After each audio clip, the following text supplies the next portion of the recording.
Ma'am वो आप कहीं बता रही थी कि एक जादुई नंबर है, वो आप लिख के रख लें तो 112211 वो डबल हो जाती है, दौलत हो जाती है। बिल्कुल ट्राई करके देखें। वॉलेट में रखना लिख के आप मोबाइल के ऊपर साइड पे लिख के रख लें। न्यूमरोलॉजी इज, आप देखें इस्लाम इसका में मतलब है मैं दौलतमंद हो सकता हूँ।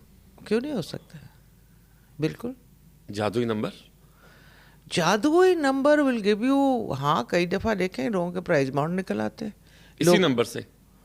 न देखें इस नंबर के फ़ायदे हुए हैं, लेकिन अगर कई लोग लिख के रख ले और कहीं क्यों नहीं निकला, तो this is an addition and it's a strong numerology. तो इस्लाम में भी आप देखें 7 दफ़ा दुरूद शरीफ, बिस्मिल्लाह के नंबर, फलानी आयत का फलाना नंबर, 33 मरतबा सुभान अल्लाह, 33 हाँ मरतबा हाँ वो अल्हम्दुलिल्लाह, आप 34 देखें। मरतबा। बिल्कुल ठीक है। सो न्यूमरोलॉजी इज ये नंबर दोबारा बता दीजिए क्या नंबर? 112211। किसी भी स्याही से लिख के, पेन से या किसी मोबाइल पे में लिख के आप बेशक मोबाइल चिट पे लगा दें, मोबाइल के ऊपर चिट पे लगा दें, अपने बेड साइड के साथ रख दें, मोबाइल की गैलरी में लिख के चिट रख लें। That's the best mobile you carry, हर वक्त रखते हैं। ठीक हो गया। और मैडम ये देखने में आया है कि बहुत से लोग कहते हैं आपको नज़र लग गई है तो नज़र उतारनी भी होती है, तो इसका क्या आसान तरीका है नज़र उतारने का? कुछ लोग तो धुएं और मिर्चें लेकर देखें जो फिटकरी और नमक होता है वो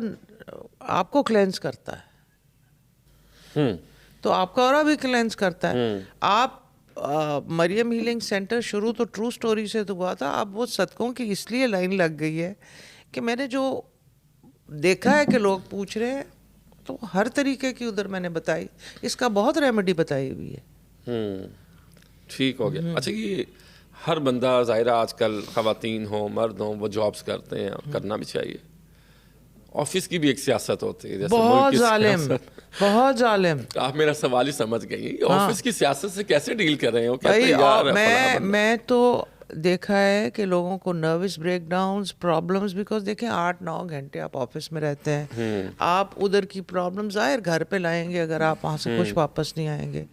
ऑफिस की प्रॉब्लम्स बहुत ज़्यादा शुरू हो गई। तो कैसे डील करें? How can we deal with that? आप ऑफिस की प्रॉब्लम्स को बड़ी समझदारी से, इस तरह, एक तो इसको पर्सनली नहीं लेना जो बड़ा मुश्किल काम है, लेकिन पहले औरतों को ये होता था कि जी बॉसेस उनको एक्सप्लॉइट कर रहे हैं, जूनियर पोजीशंस में आई आदमी ने, वो अब भी बहुत ज़्यादा है। वो हरासमेंट की मद में भी कर रहे हैं ना, हरासमेंट।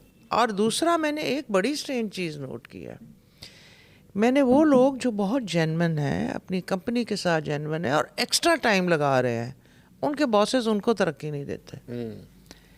अब मुझे ख्याल आया कि ये क्या तरीका हुआ, it is reward and work. तो मैंने नोट किया कि जो अपना मेरा पीएन है वो मुझसे कभी छुट्टी नहीं मांगता। तो एक दिन मुझसे छुट्टी मांग ली, तो मैंने कहा तुम क्यों छुट्टी जा रहे हो? मैंने कहा मैं तो वही कर रही हूँ कि उसने कभी डिमांड ही नहीं की, तो मैं उसको रगड़ी जा रही हूँ। तो ये बहुत सारे फैक्टर्स हैं, इन फैक्टर्स से समझदारी से, जो लोग इमोशनली इन्वॉल्व हो जाते हैं ना, नहीं, आप समझें और उनको तरीके से वक्त आने पर रिस्पॉन्ड करें।